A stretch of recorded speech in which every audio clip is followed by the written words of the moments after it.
Welcome everyone to an episode of the Old-Timers Comic Book Show, where the hosts aren't old, but the comics most certainly are. And I think you have to agree with myself and the ever-present Professor that we have the best theme song in all of UCPN. We definitely do. You Yeah, can't sit still during it. You have Can't to kind of get up and do a jig. can't see anybody dancing to any of the other ones at all. At all.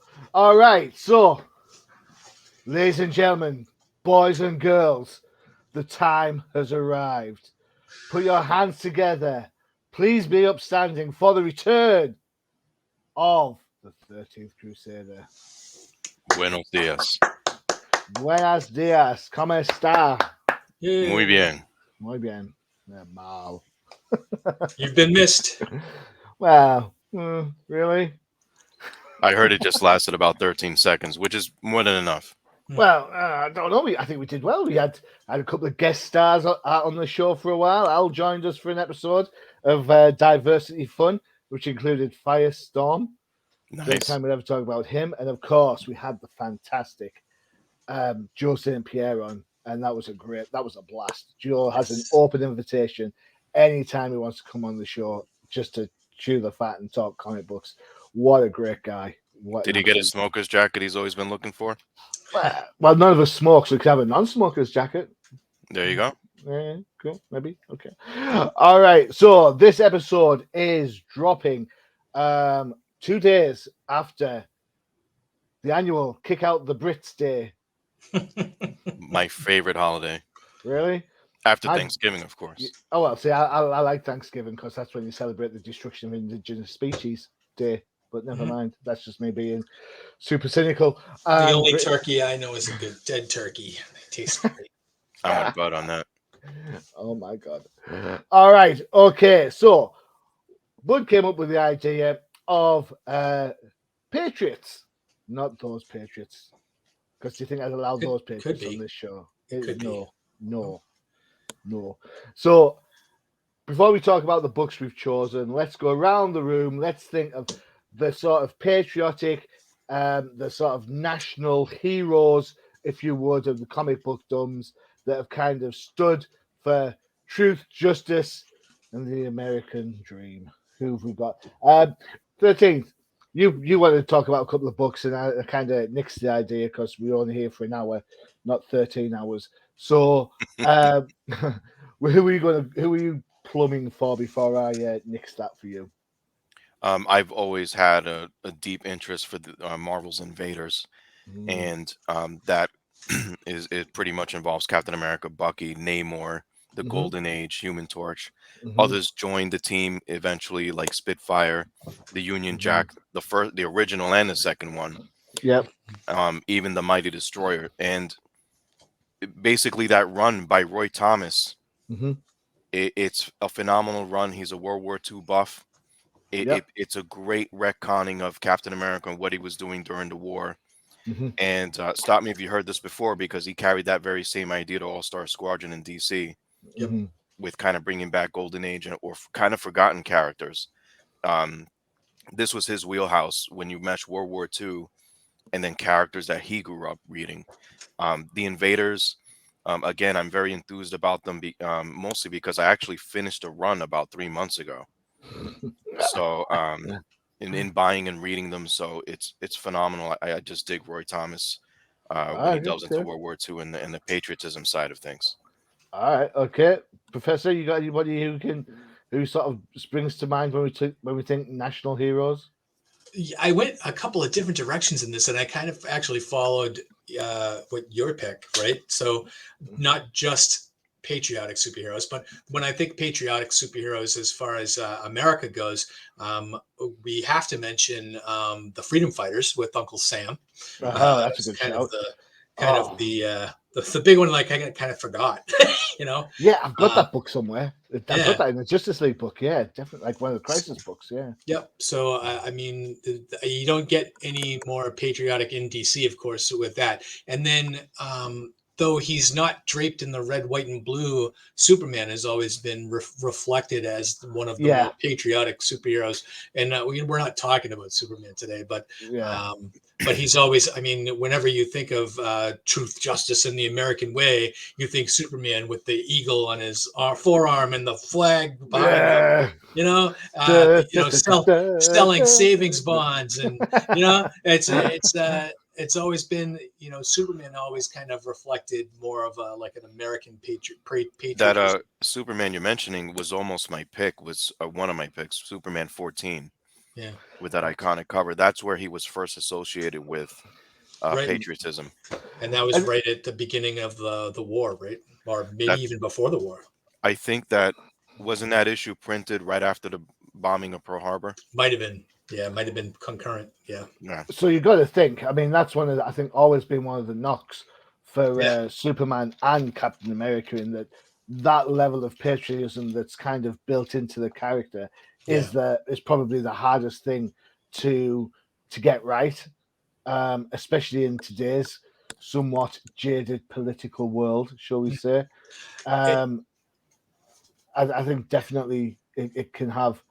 There was a time when Captain America, and to an extent Superman's ideals, just didn't seem relevant anymore.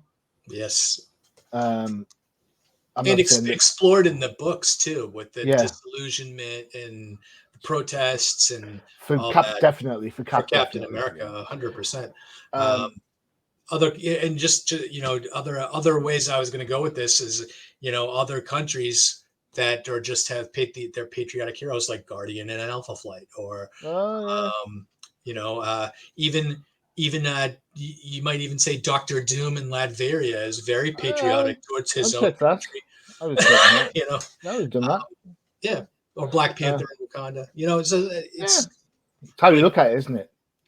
Yeah, you associate the country with the hero. Yeah, and cool. And so I actually thought this was an interesting little thing to talk about today. So I kind of thought about this for a while, and before I went with my choice, which is obvious, just let everyone just think about that. Justice Society of America. Mm-hmm. We talk about Roy Thomas. He kind of revolutionized the Justice Society for a while with the whole Justice Society take on versus America itself miniseries. The Justice Society were around in World War II. So it's kind of, you think from that point of view, which brings up an interesting question. Does the world wars that we've gone through, does that necessitate that the hero becomes from that? So you've got Cap from World War II. Wonder Woman has been retconned into world wars. It's more in the movies than comic books, admittedly. And you've got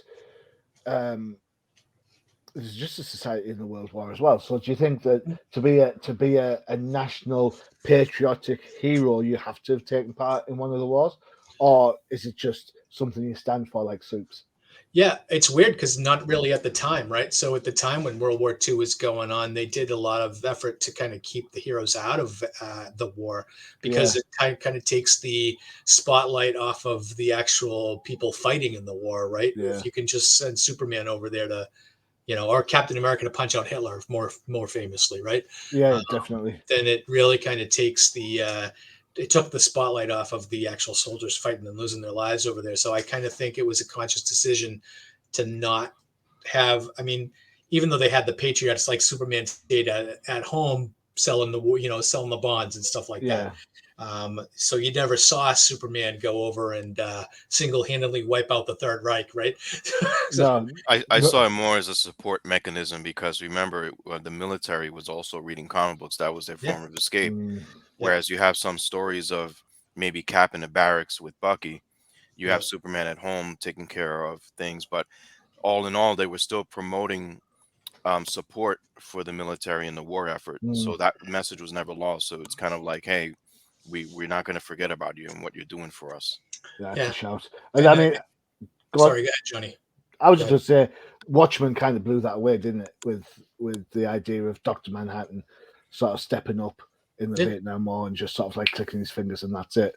Yeah. So, and looking back on it, though, it's kind of tough to really come out as like being like pro all of these Golden Age books, especially like the Golden Age Cap and All Winter Squad and Young Allies and all of those books that when you read them now come off as tremendously racist, and that they're the portrayals of the enemy as the Japanese were just depicted horribly, even though at the time they were making them look evil, and because that's what they were to us in America, the Germans, and you wanted to have those out there depictions to it's almost like propaganda, right? Yeah, that's a good shout. That's a good shout. Yeah. So I mean, I love I love talking about it, but it's not necessarily like, geez, if I was a kid back then, these were really designed to kind of change my mind about certain people or make me think a certain way, or I could totally see it. I imagine, I guess we're all happy we're a little more woke these days. Well, I think you could argue, that we talk about how publications and the internet and things on there can change people's minds. Yes, comic books at the time, for especially the war, were trying to get support for what the respective countries were doing. So it was like a pro thing, not so not a. But it's interesting to see, because if they weren't successful as propaganda or support for the war, that wouldn't have shown the powers that can be in Congress how powerful a comic book could be, which then wouldn't have led to seduction of the innocent and the absolute culling of comic book universes left, right, and center, to the point where there's only like the big three for DC kicking around. So and almost romanticized later on, right? Yeah. I mean, with Sergeant Fury and the Howling Commandos, World at War, Sergeant Rock. Yeah, Ghost Tank, all those war comics where as kids in the 60s and 70s, that's what you were reading. And actually this is you're reading about it thinking this, oh, my dad fought in this war, or my grandfather honestly was was fighting those wars. And to me, it was really kind of romanticized, especially in the 70s with the war movies and all that stuff. So interesting points. Excellent. Is it patriotism, or is it? Well, you know what? That's a really good question, and I think that's a question that we're not going to solve today. No. But we have picked three books to have a look at, as always. And because he's been away for so long, we're going to make 13th go last. No, we're not. No, we're not. You know how it works. We'll go 13th first. There you go. So thanks. Yeah, you're welcome, dude. So here we go. This is Captain America 383 from February 1991. On Go Collect, you can get this for a whopping $78. What? Really? Yeah, crazy. Oh, so Go Collect, the prices, they're like bonkers. You should see some of these. I found this on eBay over here in the UK, ranging between anywhere a £5 to £10. So I don't know, if you know someone in the UK who can ship it out to you, maybe you should hit them up for this. Written by the professor's favorite person of all time, Mark Romuald. Yes, sir. Art by Ron Lim. Let's see, inks by Danny, is it Blandiro? I think it is. Steve Bellacetto is on colors, and letters are on Sam Rosen. I know I've said the name wrong. Let me just get the correct on that one for you, because otherwise. Belandi, there you go. Oh, Danny Belandi. Yeah. Danny Belandi, sorry. Right, 13th, this is yours. Hit it. I don't own the book, that's fine. I own one of the books that are on show today. Just saying. Of course. So I picked this book basically because I felt like the cover speaks for itself, plus the interior of the book, which we'll go through in a minute, kind of speaks to Captain America and what he stands for and what he could be, right? So I'll get to that in a bit. So the cover in itself, it's an iconic cover. It's a triple-size 50th anniversary issue, and what they mean with the 50th year is Captain America being out 50 years. Captain America, as we mentioned earlier, first appeared during World War II, and on this cover, though, it's simplistic, but yet it's a powerful image because you see him standing with the New York skyline in the back with the Statue of Liberty, and of course back then the World Trade Center, and you see a piece of the Brooklyn Bridge. So I remember too, Cap being from Brooklyn. This kind of hits home for me. Mm-hmm. This is the type of views I used to get going towards Lower Manhattan or across on in Battery Park in Brooklyn. I can tell Really? you, Which moron used to stand in your view waving a flag? the Statue of Liberty, I can assure you, from the Brooklyn side, is not that close to Brooklyn. It's much further back. You'll see the Manhattan skyline a hell of a lot closer than you would the Statue of Liberty. But there's a very nice touch. It was a triple sized book. Back in the 90s, something like this would stick out in the stands, especially with the kind of cover Would coloring in it? the background. Would it though? This is Marvel at its worst. This is Marvel being like the 90s. It has glow in the dark covers left, right, and center. I This is just believe that one of a many myriad numbers of bloody covers. I believe that this cover was more of like a bronze reflective type cover Mhm. as well. It wasn't like just a flat ink. That's correct. Right. Cool. Right. So one of the artists here, Ron Lim, is among one of my faves from this era, Definitely. and I'm always reminded that he had some time with Captain America. I know him more for his Silver Surfer work, of course, Yep. but this is classic Ron Lim art. I love it. It fit for this era, and the story pretty much is you could either think it was a dream or you don't think it's a dream, but Captain America pretty much journeys into another land. Um, I forget what they already called it, Legendary America. Is this not our land? This is our land. This land is your land. So he's From lured mountains, into mountains. this dimension by a character named Father Time, Who looks like Taskmaster? an older version of Task. Oh, he looks more like the Clock King. You think? Yeah, you see the clock on his chest? Oh, okay. He has a Taskmaster look with the Clock King's clock on his chest. It's Oh, maybe. Flavor, What's his name? What's it's his? Flava Flav. There you go. So Right, Flavor fair Flav enough. takes Captain America to another land. I'm dating myself on that. So I have no idea who you're talking about. I'm just going to nod like this. Okay. Cool. so in this Legendary America, Captain America encounters mythological characters of America's history. I'm not going to go through them all, like Johnny Appleseed, Paul Bunyan, etc. You get the picture. And I thought it was a good take with humor in it, seeing these kind of characters come to realization for Cap, Mm. and ultimately he meets Uncle Sam, which I thought was hilarious. You know, as Captain America's trying to get out of this dimension, so he runs into the dimension after this guy, then he's trying to get out of it, and you know the geography changes on him and things like that. He finally finds Father Time, and what I think is interesting here is that during his meeting with Uncle Sam, he says, "Hey Cap, you belong here with us, because there's a difference between, you know, being a symbol of America and then being a legend. You Mhm. belong here with us." So it kind of explores that. Cap is obviously like, it's not my time to be part of this group, and Mhm. I thought of that as kind of a figurative type of thing, right? So you Mhm. have all of these mythological characters that were created throughout America's history. So is Cap in reality, Mhm. right? So 50 years for Captain America at this point, you know, it's a long time. You know, considering where he originated from during the time of the war, the World War II. But this comic book kind of speaks to that. That one, it's not Captain America's time to be this kind of a legend, but he Mhm. already is.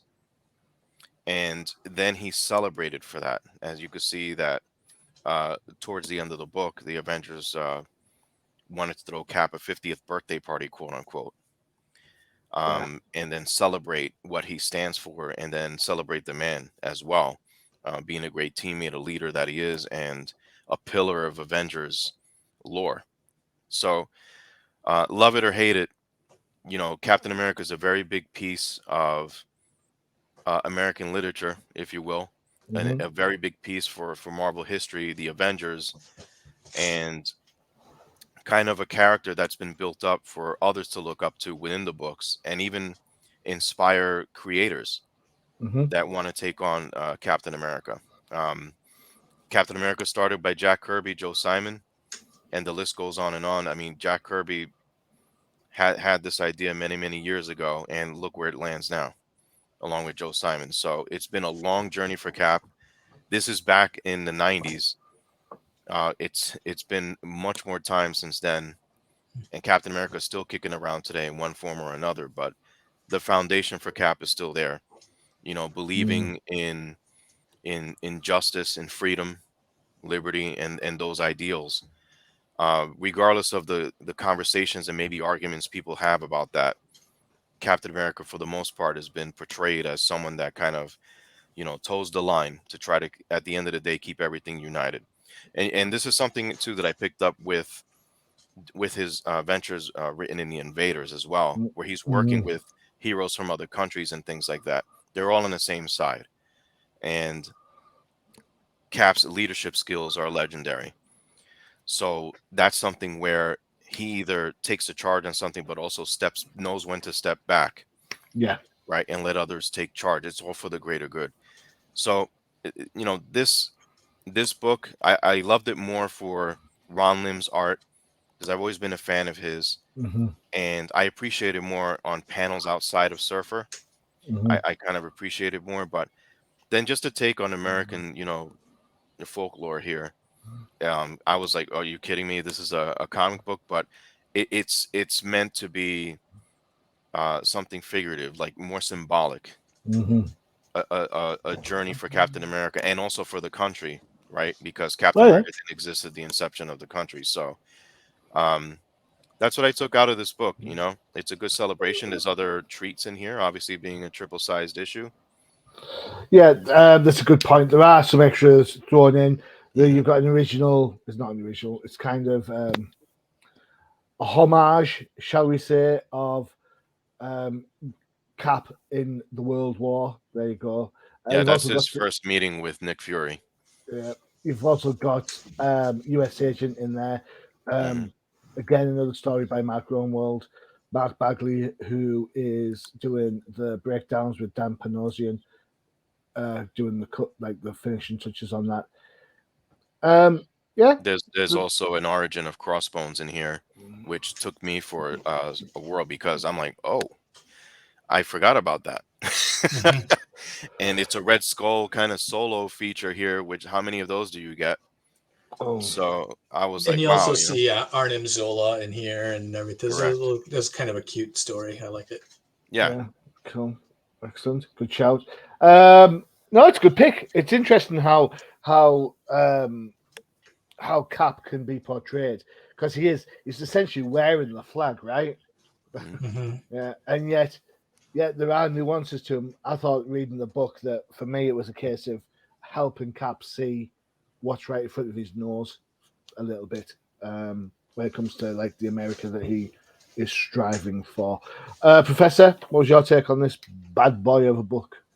I liked the fact that there was more than one story in here, because you do get more than one vision of America, right? Right? Mark Grunwald always wrote Steve Rogers Cap as that legendary figure, Mm-hmm. and the I guess the ideal of the spirit of the American people, right? And having him portrayed with, well, like Johnny Appleseed, Paul Bunyan, etc. That to me was just okay, because that's exactly how Mark Grunwald thought of Captain America, Mm-hmm. as that living legend, that symbol for all people to look up to and have that kind of respect That's a good for, shout. for the flag or patriotism. And I also liked the other kind of view of what can America look like for other people with the U.S. agent story as Yeah, well. that's a good shout. And so it was kind of like a dual kind of contrast of different views, and that's again why I also liked that run when Johnny Walker replaced Steve Rogers in the book. Mm-hmm. But this, you think how this was kind of celebrated for his 50th anniversary, and now Cap is 80 now, and No one's batted an possibly eyelid more. yet. He's definitely more of a legendary figure now than he even was 30 years ago because of the movies and everything. Now he's a household name. And to me, this, you can't tell me enough about Mark Grunwald's writing on this book. And as far as if you look at Grunwald's whole run on this book, you can see America on the pages, in very like different forms of politics and how you look at the symbol itself. Yeah, and I think that's a fair shout. I think Grunwald wasn't scared to take Cap in some strange places, was he? This is the run that has the steroid use in. Is that correct? Yes. Where the cocaine interacts with the super soldier serum. Mm-hmm. It implies that Cap is nothing more than just a steroid junkie. At the time, obviously, steroids were a huge part of professional sports, so it's art imitating life a little bit to some extent. But that goes back to what we said at the start of the show. Comic books can be used to promote a single message. In this case, it was, in this book, it's the patriotism in the American dream. For the other one, it's kind of the steroid use that we saw in professional sports. So there's all these kind of different angles in there. I like how there are different interpretations of the American dream. And I think that's really a good juxtaposition between Cap and US Agent. Mm-hmm. I'm not sure. Are we supposed to not like US Agent? I can never tell, because I think sometimes he's right in what he does, but just how he goes about it can be a little bit tricky. I don't know if I that's think he's just more me. symbolic of struggling. Yeah. Right, because big shoes to fill. Everything starts off on the wrong foot. He tries to apply the right answer, and then it turns out to be worse. Then he has no support. I think with U.S. Agent, I think it was more of where Steve would say, this is the spirit. What's the spirit of the law? What's the spirit of how the people believe in it? And I think what U.S. Agent is more of this is the law. This is how you follow it. Almost like a Judge Dredd almost kind of character. I am the law. Yeah. But the ultimate following orders type of soldier type character. Yeah, which is kind of not what they wanted from the original idea of Cap America. I will say this though: how many super soldier serums are there kicking around in the Marvel universe? It's like everything's derivative these days. I mean, they're all variants of the original. I don't know, just whatever. U.S. Agent is the government's Captain America. Yeah, Captain America is the people's Captain America. Okay, cool. Right. And Mockingbird and Black Widow just happen to have taken some at some point, right? The question is how. Well, and on that question, we're going to just pause for a second while we put our collective heads together and come up with a reasonable answer. And in the meantime, you can check out the advert for which shows dropped. Oh, yes, I remember which ones dropped before us. Check out these guys.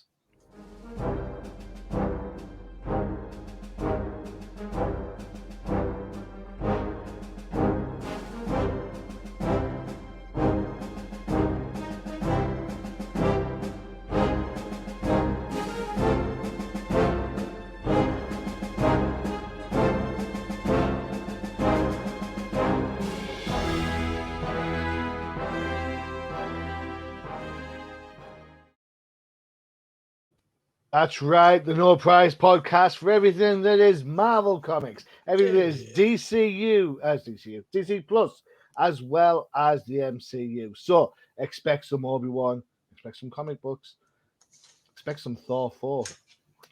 I thought you said DC Plus. That was kind of funny. I said, sorry, yeah, I wish it DC Plus, Disney Plus, my accent. It's my accent. All right, next up is the Professor's Choice, and we all know how much the Professor loves a Marvel book. So his choice is this. Yeah, go figure, right? No, I Yeah, wanted to do something a little different. I mean, I think we talk about Captain America more than a couple of times on the show anyway. And All right. I kind of figured one of you guys would take Captain America anyway. So All right. I decided to go Justice League of America with a Captain America kind of spoof. All right. Or satire, shall we say. Shall we say. It's Justice League. Depending on, this is Justice League America now, depending on how you look for this, depends on whether you consider it Volume 1 or Volume 2. I'm just calling it Justice League of America. Your call. It's number 46 from December 91. Go Collect did not have a price on this book, but on good old eBay, I can purchase this book if I wanted a second copy of it, which I don't, at £2.50. There you go. It's plots by Keith Giffen and J.M. Matthias. Giffen also helps out on breakdowns before Linda Medley comes in and does the art.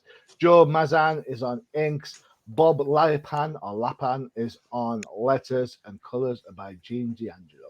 If you want to know where the credits are for that, check out the boot of the car, or the trunk, as you guys would say. It was a pretty big trunk. There's a lot of names on that. It's an American car. It's a pretty big car, right? Yes. You guys build them big. Yeah, we do. All right. So what's the story on this one, Professor? This is actually, I read this book for the podcast, and I haven't read it since it came out back in 1991. God, I wish I hadn't read it since 1990. Yeah, no, it totally didn't hold up. But the story by Giffen DeMatteis really kind of, I like the humor in it. I like the satire. They really kind of poke fun at comic conventions, at comic book prices, where the only known copy of General Glory in this book sells, or is gonna sell, for a whopping $10,000. Try to find anything in the Silver Age now that you could get for less than that, right? And with this book, it's kind of funny. It starts off with the Captain America character of General Glory. He's old. He's in a nursing home, and the other villainous old guy, Mr. Schmidt or Mr. Smith, shows up and tries to kill him, which is actually a bit humorous, but it's kind of funny. Old guys trying to kill each other, but this is obviously Captain America and the Red Skull, right? And this is the beginning of this, I guess, 5-parter. But you kind of left going, okay, what is this? This is kind of a reminiscent of Captain America versus the Red Skull, except that how's that old guy carrying that gigantic gun, and then he can't fire it because he forgets how. So it's kind of interesting. But then they switch to Guy Gardner watching the news and seeing that the original first issue of General Glory is going to sell at this comic convention auction for, they think it might go for $10,000. And Guy Gardner is a huge General Glory fan and decides that he needs to own this issue, and decides to, I guess, break into the Comic-Con because he didn't buy a ticket, right? Guy Gardner, why would you? Yeah. And then he tries to muscle the con into selling them the book for $10, which creates a bidding war when General Glory shows up and tries to outbid him. And eventually Guy ends up winning the book for $5,000. And then it is kind of funny because the old guy corners Guy so that he can try to read the book. And the reason he wants to read the book is because he forgot the saying that he says to give him his General Glory powers, which is, I guess, the reveal on the very last page when he finally reads it and becomes General Glory. Spoiler alert. Spoiler alert. 30-year-old spoiler. The funny thing I thought was that when Guy buys the book and the old guy tries to read it, Guy rolls it up and hits him in the head with it. Yeah. And I'm just like, oh no, like nobody today would. I cringed when I saw that. Especially after he puts in like a Mylar bag, a green bag beforehand, doesn't he? At the con. Yeah, Amazing. the interesting thing about this book really is you don't really get any of the other members of the Justice League, except for you have a couple of panels of Martian Manhunter in there, but none of the rest of the team even shows up in this issue. It's just a Guy Gardner solo book. To me, it was fine with me. I mean, I was, as much as I complain about the Avengers not having the Avengers in it, this one was obviously the first part of a five-parter where the rest of the team comes in after that. But a good solo debut for a General Glory who does end up joining this iteration of the Justice League, and is probably around for most of the rest of the run, right? I thought it was just a one and done. I've got to be honest. Maybe No, he I'm was on wrong. the team for a while. Oh, is he? As Oh, far there you as go. I recall, someone can correct me on that, but Yeah, during this era, he obviously for this story arc, he was visible because it was all about him. And then yeah, here and there later on, he he was stayed on the team. Yeah, yeah. And the quarterly issues, you could see stories of him in there. Oh, there you yeah, go. but he was definitely a Captain America rip-off type Hmm. spoof character that they just kind of poked fun at Marvel with this character for the entire run. Um, I thought it was kind of funny because Guy Gardner is kind of what the character you love to hate, um, and then having him have actually love this comic book and want to get it, and then show the way that he goes about getting it. I thought it was kind of funny, but otherwise a forgettable issue, but patriotic in its own right, guys. Oh dear me. God, why? Why? All right, 13. What did you think of this book? There's a lot of symbolism here, obviously, with the cover in itself, where it's been a long time where I open up a comic book and the wind picks up my hair like that with excitement. But that's how comics used to be, I guess, advertised one day when you open up the pages that you'll be amazed and bewildered. So there's that symbolism there. And right in the opening panel, Golden Age rest home, right? Where have our Golden Age characters gone? So that's kind of an ode to that. And as Bud said, this is the story of John Jones, a former hero, trying to live in peace. There's always somebody out there after him. It is comedic in a way. It's like I can't ever rest in peace, whether I live or I'm dead. But with Guy Gardner and his fascination for General Glory, it's kind of talking about the comic collectors of back then with the guy you probably hated the most. Mm. And I thought it was an interesting mix. The Comic Con scene, or comic conventions as they were known back then, was to me very realistic. Mm-hmm. People were complaining about $12 a ticket to get in. Are you kidding me? I'd take that price any day.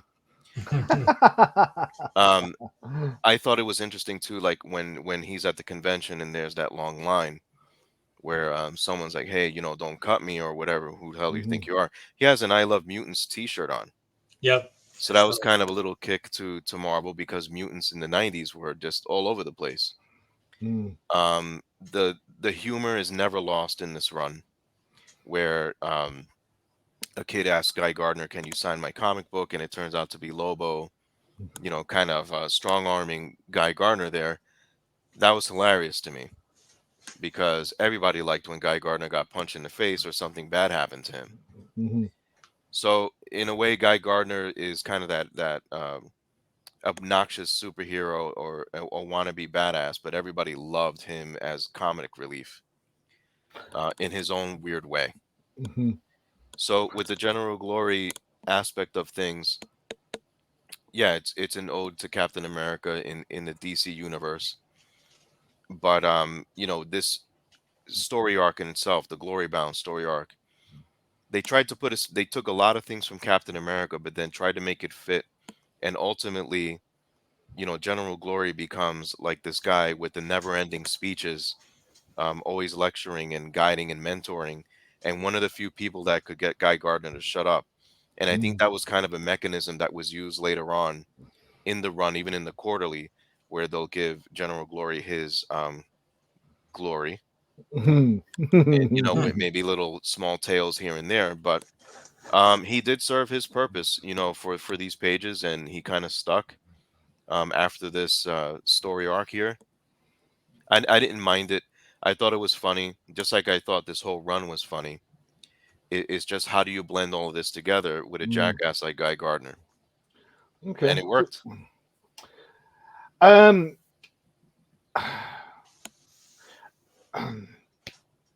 not a big fan of meta.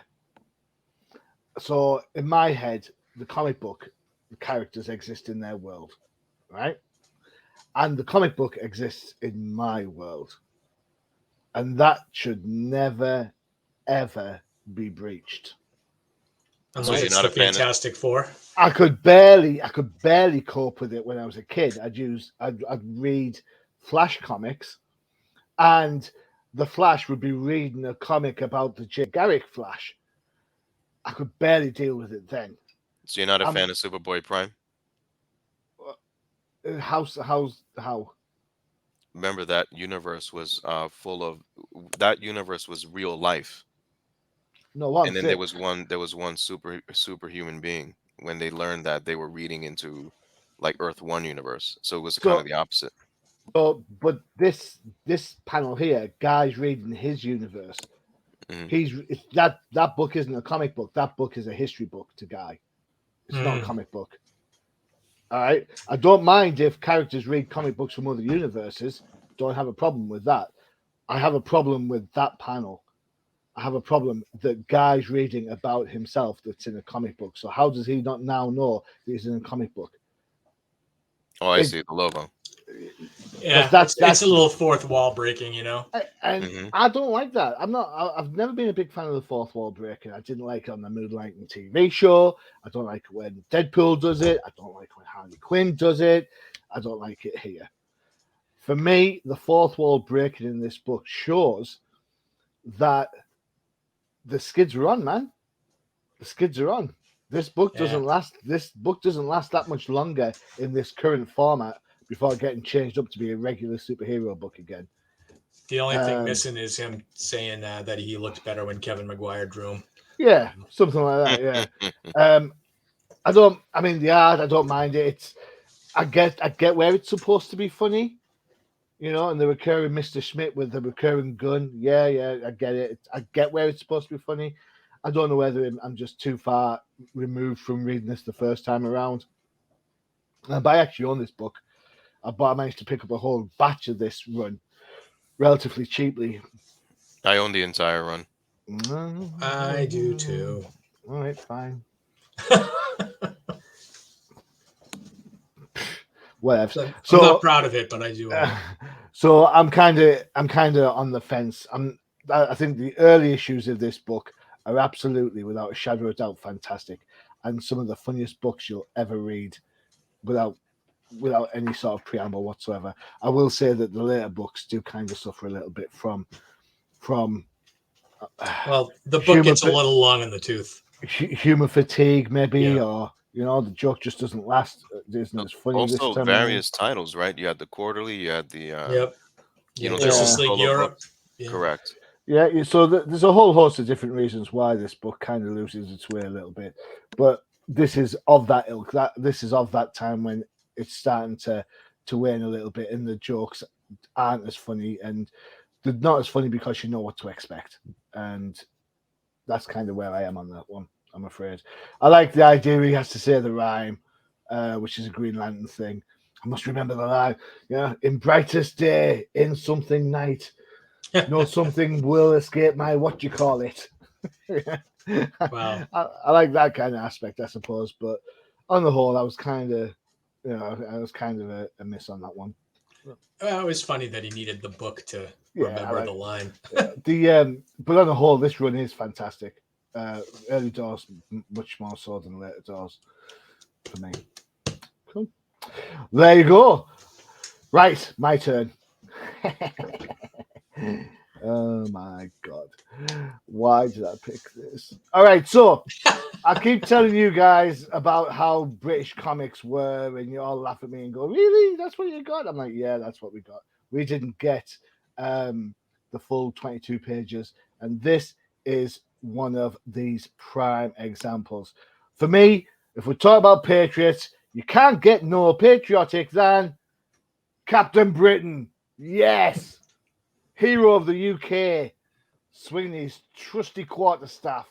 Check that out. That complete with a free Captain Britain mask. Did you have to cut the mask out of the book? God knows, I can't remember that far back. In fact, I'll tell you a funny story. Back where we used to live, well, it's not funny, I suppose. Back where we used to live, there's a place called Barnard Castle, or Barney Castle, or Barney to us in the northeast. And at the bottom of this really big bank is a discount bookstore. Okay, and we'd go there every now and again. And this particular time, we picked up an X-Men annual, like a hardback, like Christmas annual, which was the reprint of the Neil Adams stuff. I picked up a Logan's Run annual, like Logan's Run, and we picked up the Captain Britain annual, which is the first 7 issues of this run crammed together as one storyline. Yeah. But the UK comic scene wasn't about that. UK comic scene was about anthology. So the way this works is you get one big pull, one drawing contender, and then you get a couple of supposedly also runs. This time around, Captain Britain's the main attraction. Then you've got Fantastic Four and Nick Fury, Agent of S.H.I.E.L.D. as your co-conspirators. Some stats before we get into this. This is Captain Britain #1 from October 1976. Go Collect has this at, are you ready?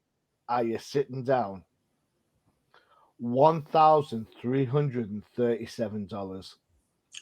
Wow. Mm-hmm. And but this is his first appearance, right? So, yeah.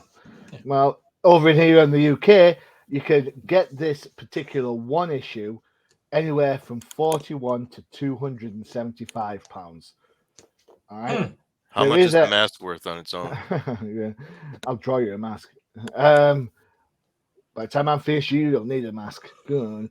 What was I going to say? Funnily enough, there is a full, well, there's a 1 to 19 that's currently on eBay right now, and that's currently at £195 for the full 19 issues. But okay. Story wise, so this is the origin of Captain Britain. You get to see this is the original Captain Britain, not the one who's becomes the sort of like a multi-dimensional cop. So this is all about Brian Braddock working in a secure, like a nuclear resource plant. The bad guy comes along, and it opens up straight into the action. You're like, what's going on? No idea. I quite like the costume. I quite like it a lot. Then we get the flashback. Here he is. Lo and behold, the bad guy, the Reaver, attacks the lab for his own nefarious ends. Braddock does what all scientists do, leg it. Falls off a cliff, and he's given a choice. Does he take the Amulet of Might, or does he take the Amulet of Light or the Sword of Might? Which one does he do? Which one does he choose? And depending on which one he chooses, depends how it turns out. It's written by Chris Claremont, art by Herb Trimp with Fred Keder. I Wanna Be is on letters, colours by Mary Severin.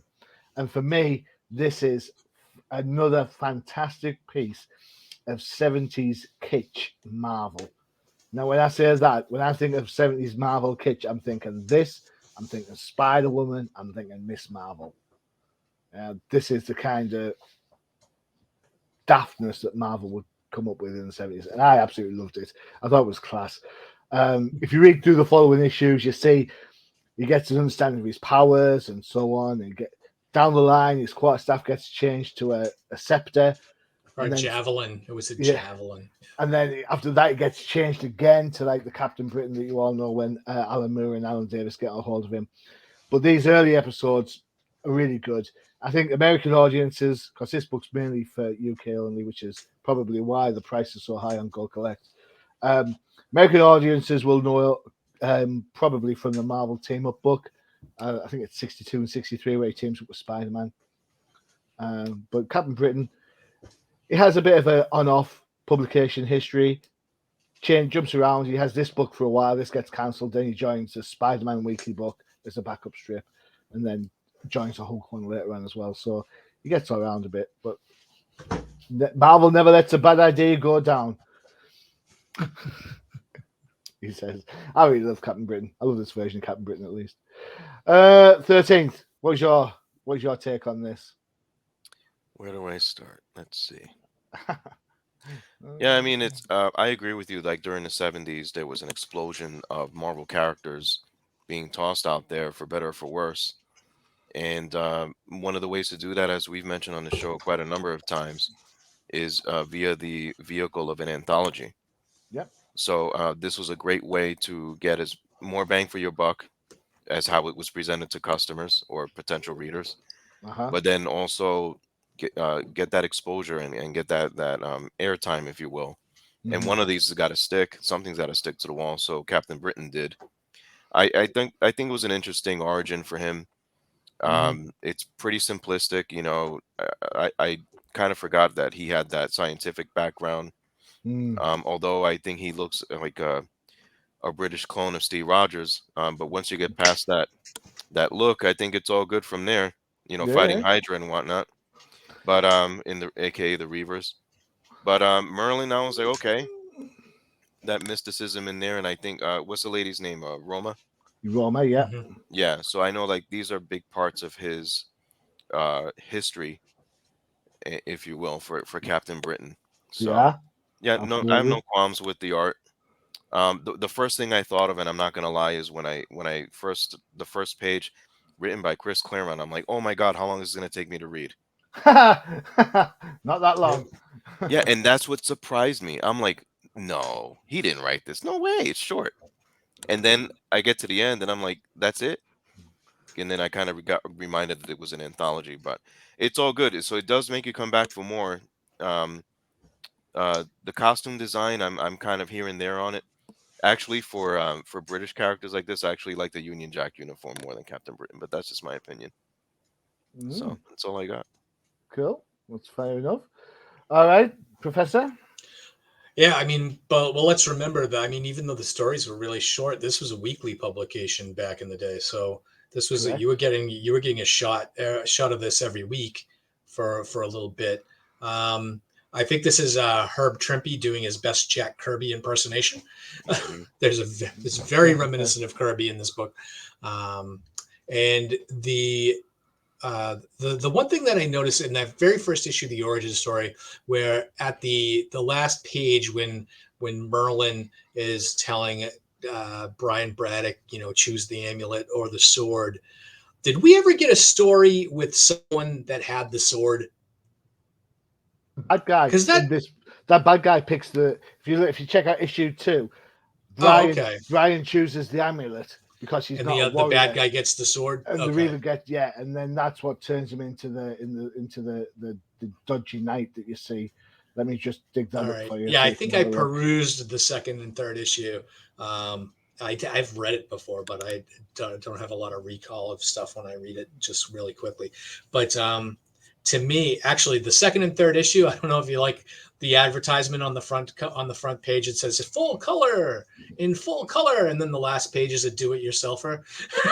Yeah, I thought that was hilarious. I was like, they do this whole story right up until the end, and then the last page is like, it's a do-it-yourself black and white page, color it in. That's why there should be a deep appreciation for colorists, as the machine would say.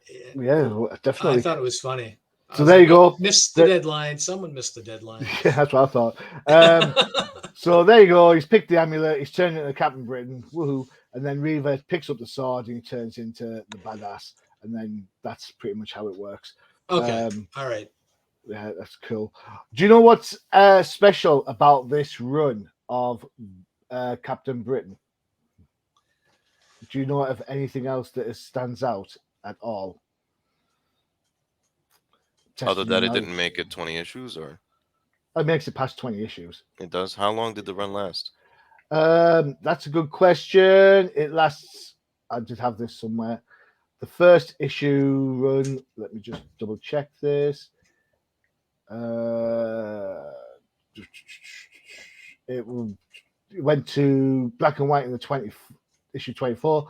Cancelled with issue 39. There you go. So you need to get a whole year of this. No, the special thing about this, I'm going to show you this issue. All right, you're thinking, what's he banging on about now? Well, this is Captain Britain #8, and this features a first appearance of none other than Betsy Braddock. That's right, Psylocke.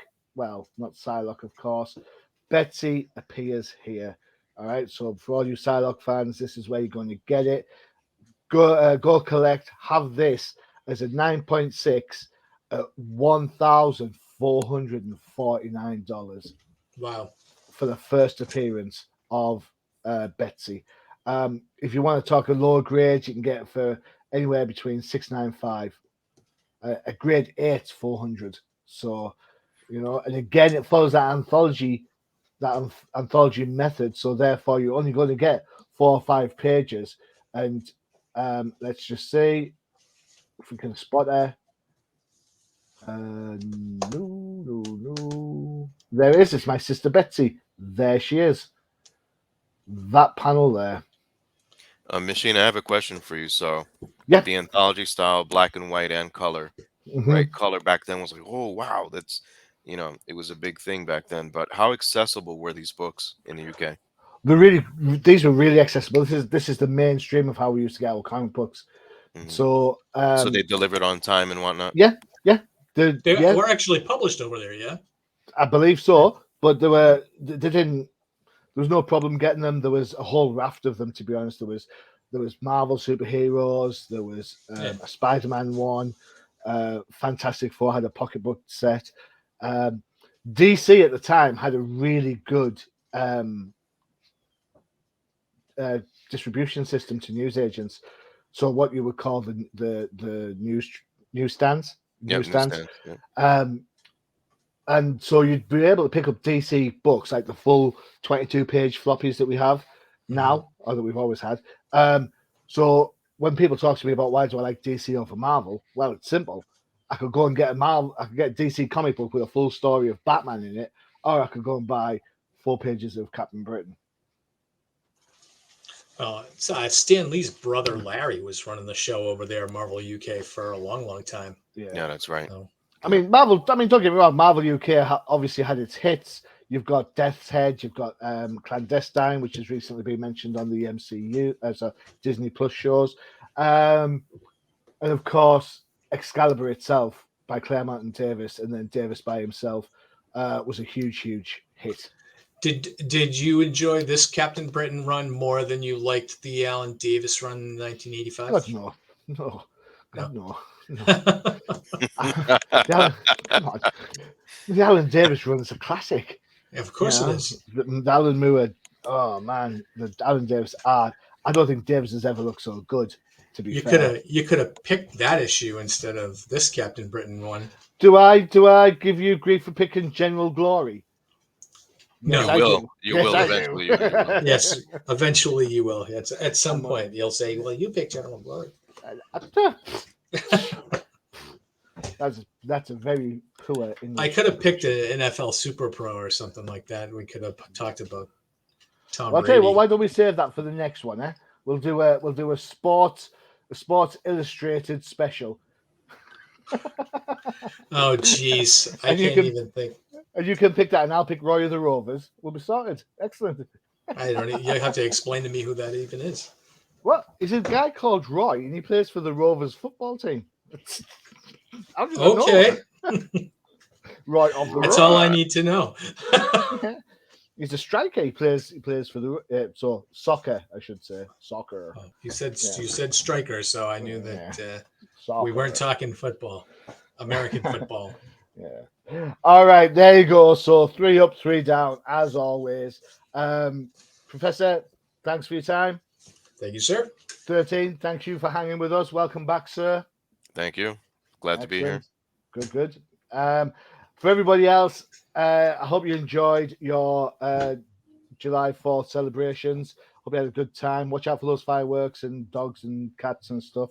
Other than that, don't forget to check out the UCPN for all your favorite shows, including The Professor. No Price Podcast, all about the MCU, Disney Plus, and of course, Marvel Comics. And of course, the sister show, The Definitive Crusade, which is all about your DC content. And for all you Marvel fans out there, keep an eye out for an OTP coming soon, featuring an interview with Dennis Hopeless. There you go. So All if you like right, a Jean, have to if you like check a that Jean out. Grey, if you like a Spider Woman, that's what we're going to be talking about, as well as some indie stuff that he's done. All right, excellent. bien. Muy bien. All right, guys, that's it. We're done, and we will see you in a fortnight. I've been your host, Johnny Machine Hughes. Adios. Peace.